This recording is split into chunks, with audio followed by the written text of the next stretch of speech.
अब आपके सम्मुख कबीर वाणी प्रस्तुत है। साधु भूखा भाव का, धन का भूखा नाही। धन का भूखा जो फिरे, सो तो साधु नाही। कबीरदास जी कहते हैं, साधु भाव का, अच्छे विचारों का भूखा है, उसे धन की तृष्णा नहीं है, धन की भूख नहीं है, और जिसे धन की भूख हो फिर वो साधु कहलाने लायक नहीं है। एक ही बार परखिए, नावा बारंबार। बालू तोहू किरकिरी, जो छाने 100 बार। कबीरदास जी कहते हैं कि एक बार ही किसी व्यक्ति को, वस्तु को परख करके उसकी सच्चाई का पता लग जाता है। बार बार उसकी अन्वेषणा करना व्यर्थ है। जैसे कि अगर एक बार बालू का परीक्षण किया जाए तो वो किरकिरी निकलती है, फिर उसे 100 बार परीक्षित करने पर भी उसमें कोई अंतर नहीं आता, उसका किरकिरापन ज्यों का त्यों बना रहता है। कबीरा सोई पीर है, जो जाने पर पीर। जो पर पीर न जानई, सोई काफिर बेपीर। इस पद में कबीरदास जी एक अत्यंत सारगर्भित बात हम तक पहुंचाते हैं। वो कहते हैं कि विभिन्न धर्मों में जो नाना प्रकार के धर्माचार्य हैं, वो वास्तव में अपनी कथनी और करनी का एक जैसा अनुकरण करें तो विश्व में सौहार्द की कोई कमी नहीं रहने वाली है। यहाँ कबीरदास जी कहते हैं कि पीर, जो कि एक मुस्लिम धर्मगुरु माना जाता है, सचमुच में उसे कहना चाहिए जो दूसरे की पीड़ा को, दूसरे के कष्ट को ठीक से जानता हो, समझता हो, दूसरे की पीड़ा को अपनी पीड़ा जैसा अनुभव कर पाता हो, और जो दूसरे की पीड़ा से अप्रभावित रहता है वही काफिर है, वही बेपीर है, वही विधर्मी है।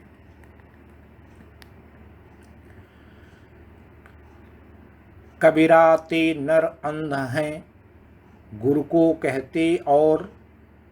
हरि रूठे गुरु ठौर है, गुरु रूठे नहीं ठौर। इस पद में कबीरदास जी ये भाव व्यक्त करते हैं कि गुरु का स्थान एक अर्थ में ईश्वर से भी श्रेष्ठतर है।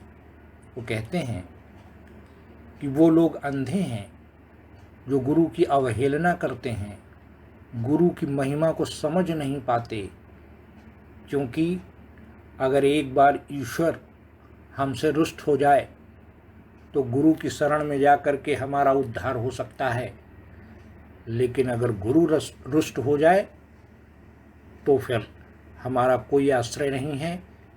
ईश्वर भी हमें इस पाप से मुक्त नहीं कर सकता है। साधु ऐसा चाहिए कि जैसा सूप सुभाए, सार सार को गहि रहे, थोथा दे उड़ाए। संत प्रवर कबीर इस पद के माध्यम से सच्चे साधु के गुणों का वर्णन करते हैं। वो कहते हैं कि साधु को सूप के माफिक होना चाहिए। जैसा सूप का स्वभाव होता है कि वो सारवान वस्तु को अपने में रहने देता है और निस्सार थोथी वस्तु को उड़ा करके बाहर कर देता है, इसी प्रकार सज्जन पुरुषों को, श्रेष्ठ पुरुषों को, साधुजनों को सार अर्थात महत्वपूर्ण बातों को, जीवन को श्रेष्ठ बनाने वाली बातों को ग्रहण कर लेना चाहिए और इसके अतिरिक्त नाना प्रकार की बातों को अपने से बाहर कर देना चाहिए। कबीर तन पंछी भया, जह मन तह उड़ जाय, जो जैसी संगति करे सो तैसा ही फल पाए। कबीरदास जी कहते हैं कि संसारी व्यक्ति का शरीर पक्षी बन गया है, उसका मन जहाँ जहाँ जाता है मानो शरीर भी उड़ करके वहीं पहुँच जाता है। सही ही तो है, जो जैसी संगति करता है वैसा ही फल भी उसे प्राप्त होता है। ऊंचे कुल का जन्मिया, जो करनी ऊंच न होए, सुवरन कलश सुरा भरे, साधु निंदा सोए। कबीरदास जी कहते हैं कि ऊंचे कुल में जन्म लेने से क्या होता है, अगर व्यक्ति की करनी ऊंची न हो, उसके कार्य श्रेष्ठ न हो, ऊंचे कुल में जन्म लेने के बाद अगर करनी ऊंची है तो ये तो वैसी ही बात हुई जैसे सोने के कलश में मदिरा भर करके रख दी जाए, तो क्या सोने के कलश में रखी होने से वो गंगा जल हो जाएगी?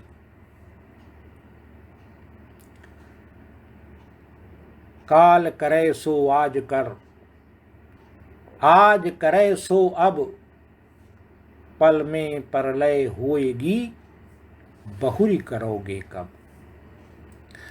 इस पद के माध्यम से कबीरदास जीवन के एक बहुत बड़े सत्य को हमारे सामने रख रहे हैं,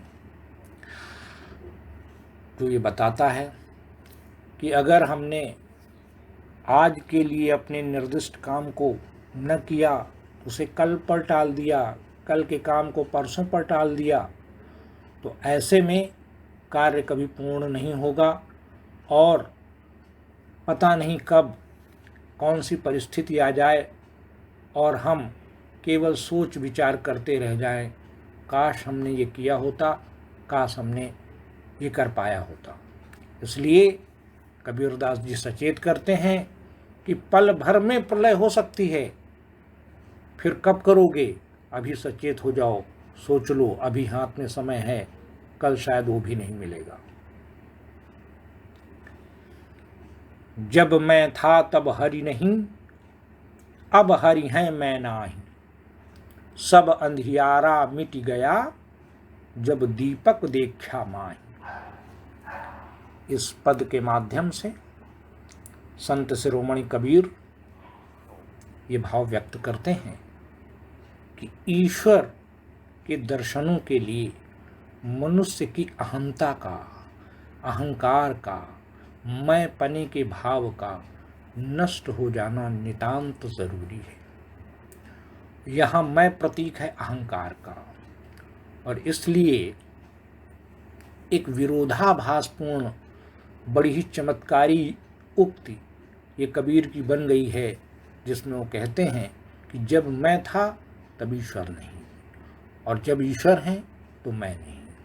यहाँ इसका अभिप्राय यह है कि जब तक मैंपन है, अहंकार है, मेरा तेरा है, तब तक प्रभु के दर्शन नहीं हो सकते, और जहाँ प्रभु हैं वहाँ अहंकार का कोई प्रवेश हो नहीं सकता। इसलिए कबीरदास कहते हैं कि मैंने जब ज्ञान रूपी दीपक से सच्चाई को परखा तो सारा अज्ञान मिट गया, और यह बात स्पष्ट हो गई कि जब तक अहंकार है, ममत्व है, मेरा तेरा है, तब तक ईश्वर दूर है। तिनका कबहु न निंदिए, जो पांव तले होए, कबहू उड़ी आँखन पड़े, पीर घनेरी होए। कबीरदास जी इस पद के माध्यम से ये भाव व्यक्त करते हैं कि कभी भी किसी वस्तु को तुच्छ नहीं समझना चाहिए, महत्वहीन नहीं समझना चाहिए, क्योंकि कई बार ऐसी परिस्थितियां आती हैं कि वो महत्वहीन समझी गई वस्तु भी बड़ी महत्वपूर्ण हो जाती है, हो सकती है। उदाहरण के लिए वो दर्शाते हैं कि अगर पाँव से रौंदा जाने वाला एक तिनका जिस पर कि हम उपेक्षा भरी दृष्टि डालते हैं, अगर किसी कारणवश उड़ करके हमारी आँखों पे पड़ जाए तो वो बड़ा कष्ट उत्पन्न करता है, पीड़ा उत्पन्न करता है।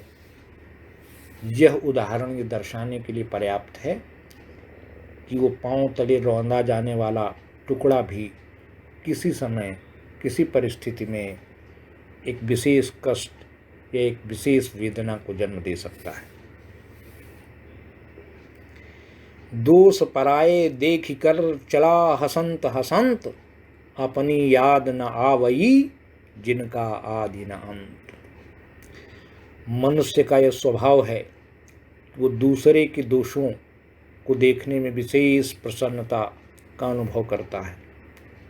संत प्रवर कहते हैं, लेकिन वो कभी अपने दोषों की ओर दृष्टिपात नहीं करता। दूसरे के दोषों को देखता हुआ वो हंसता हुआ चला जाता है, किंतु काश कि वो अपनी ओर दृष्टि डाले तो उसे दिखाई देगा कि उसके दोषों का न तो आदि है और न अंत है। प्रेम न बारी उपजय, प्रेम न हाट बिकाय, राजा परजा जो रुचय, शीस दे लई जाए। इस पद के माध्यम से कबीरदास जी ने ईश्वर प्रेम की महिमा का वर्णन किया है। वो कहते हैं, प्रेम किसी बगीचे में नहीं उपजता, प्रेम किसी हाट बाजार में नहीं बिकता। राजा और प्रजा दोनों इसके समक्ष बराबर हैं। जो अपने सिर का दान कर सकता है वही प्रेम पा सकता है। यहाँ सिर के दान का अभिप्राय है अहंकार से मुक्त होना। अहंता, मेरापन, तेरापन, परायापन, जो इन भावनाओं से ऊपर उठ जाता है वही ईश्वर के प्रेम को प्राप्त कर सकता है। मन के हारे हार है, मन के जीते जीत, कहे कबीर हरि पाइये, मन ही की प्रतीत। इस पद के माध्यम से संत प्रवर कबीर जीवन की एक अत्यंत महत्वपूर्ण सच्चाई की ओर हमारा ध्यान आकर्षित करते हैं।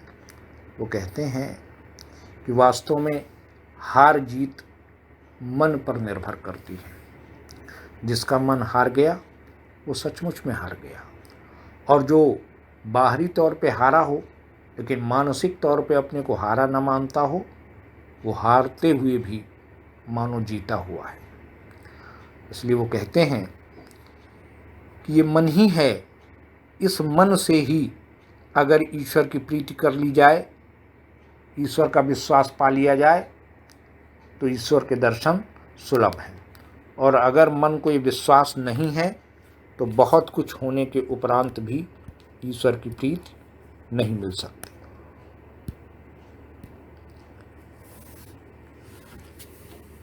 हाँ, ये थोड़ा लास्ट में बंद हो गया।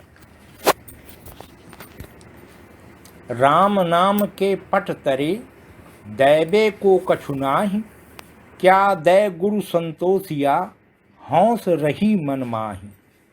संत प्रवर कबीर कहते हैं कि गुरु ने राम नाम की जो महिमा मुझे प्रदान की है, उसके बदले में देने के लिए मेरे पास कुछ नहीं है।